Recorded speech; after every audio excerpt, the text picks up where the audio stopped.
Everyone loves to be complimented. I don't care who you are. Everyone loves to receive a compliment. Husbands love to be complimented by their wives. Wives love to be complimented by their husbands. Children love to be complimented by their parents. People love to hear them say good job whenever they do something well. Or whenever they like their new hairstyle, or whenever they cook a delicious meal, or they do something nice for someone. Everyone loves to receive a compliment. And in the Bible, we can read about Jesus giving compliments. We can read about Jesus giving compliments to people all throughout the gospel. And when Jesus compliments and commends people, it's not because he likes their hairstyle, or because he likes some new clothes they have on, or because they cooked a delicious meal, or because they can play a sport very well. No, one of the reasons why Jesus compliments people in the Bible is because, number one, they have great faith. They have great faith. And we read about that in Matthew chapter 8. In Matthew, the 8th chapter, in verse number 5, it says, when Jesus entered Capernaum, a centurion came to him, imploring him and saying, Lord, my servant is lying, paralyzed at home, fearfully tormented. And Jesus said to him, I will come and heal him. And the centurion said, Lord, I am not worthy for you to come under my roof, but just say the word and my servant will be healed. For I also am a man under authority with soldiers under me. And I say to this one, go, and he goes, and to another, come, and he comes.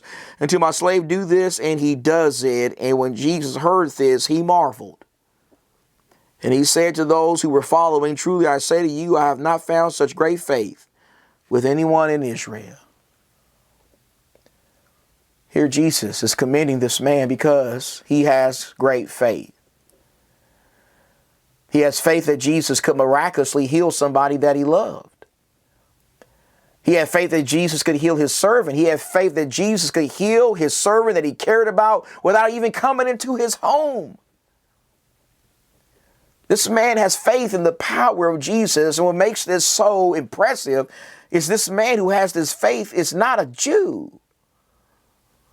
He is not someone who's part of God's people at this time. He is a Gentile. He is a Roman. He is not a physical descendant of Abraham.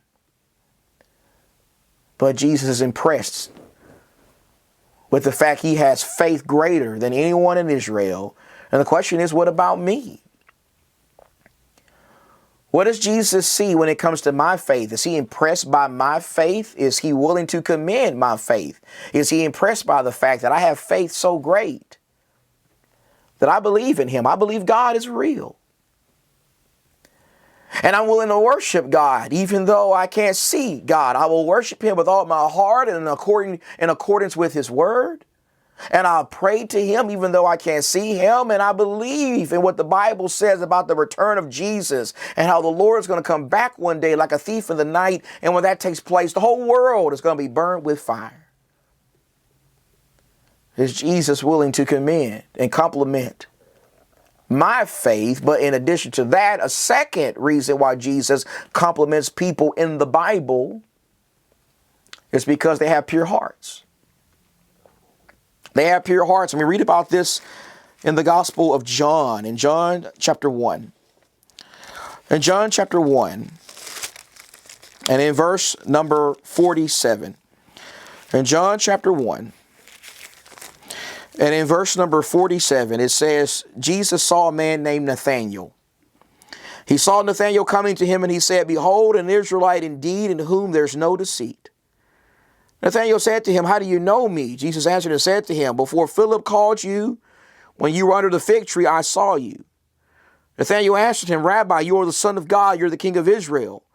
And Jesus answered and said to him, because I said to you that I saw you under the fig tree, do you believe? You will see greater things than these. Here Jesus is complimenting this man named Nathanael because he has a pure heart. When the Bible says that he had a pure heart, he means that he had a heart that had no deceit in it. It means that he had a heart that had no bitterness, no corruptness, no immorality, no worldliness. Jesus compliments this man because he has a pure heart. And the question is, what about me? What does Jesus see when he looks into my heart? Is he impressed by my heart? Is he willing to compliment me on having a pure heart? Is he willing to commend me because I have an honest heart? Because I have a heart full of compassion and grace and forgiveness. Because I have a heart that has no bitterness in it. It has no jealousy in it. It has no wrath in it. It has no resentment towards other people in it. It has no hatred. It has no impurity. Jesus compliments people in the Bible because they have pure hearts, when they have pure hearts. And then a third reason he compliments people in the Bible is because they have hearts for service. Hearts for service. And we can read about this in the Gospel of Mark, in Mark, the 14th chapter. In Mark, the 14th chapter, we read about an occasion in the life of Jesus not long before his death. And it says in Mark, the 14th chapter, and in verse number 3, while he was in Bethany at the home of Simon the leper, and reclining at the table, there came a woman with an alabaster vial of very costly perfume, of pure nard, and she broke the vial and poured it over his head. But some, that is the apostles, were indignantly remarking to one another, why has this perfume been wasted? For this perfume might have been sold for 300 denarii and the money given to the poor, and they were scalding her. But Jesus said, let her alone. Why do you bother her? She has done a good deed for me. For you always have the poor with you, and whenever you wish, you can do good to them, but you do not always have me. She has done what she could. She has anointed my body beforehand for burial. Truly, I say to you, wherever the gospel is preached in the whole world, what this woman has done will be spoken of in memory of her. And so out of all the people in the room on this occasion, a room that even included his apostles, Jesus compliments one person, and it's a woman named Mary. We know this woman is Mary because John tells us her name in a parallel account. In John, the 12th chapter, Jesus compliments this woman because she's willing to sacrifice a very expensive bottle of perfume. She breaks it open and anoints his whole body with it because she knows and has faith that he's about to die for the sins of the world. She serves him in this moment in a very powerful way. She does what she could. Jesus commends her, compliments her because of her service. And the question is, what about me? What does Jesus see when he looks at me from heaven as he sits at the right hand of God? Is he impressed with my willingness to serve? Is he willing to compliment that? Is he pleased with the fact that I'm willing to serve in any way I can? I have a heart for service. I'm willing to serve. I'm willing to serve in evangelism.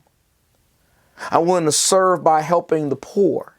I'm willing to serve by visiting sick and shut-in people. I'm willing to serve by praying for others and encouraging people who are going through difficult moments in life.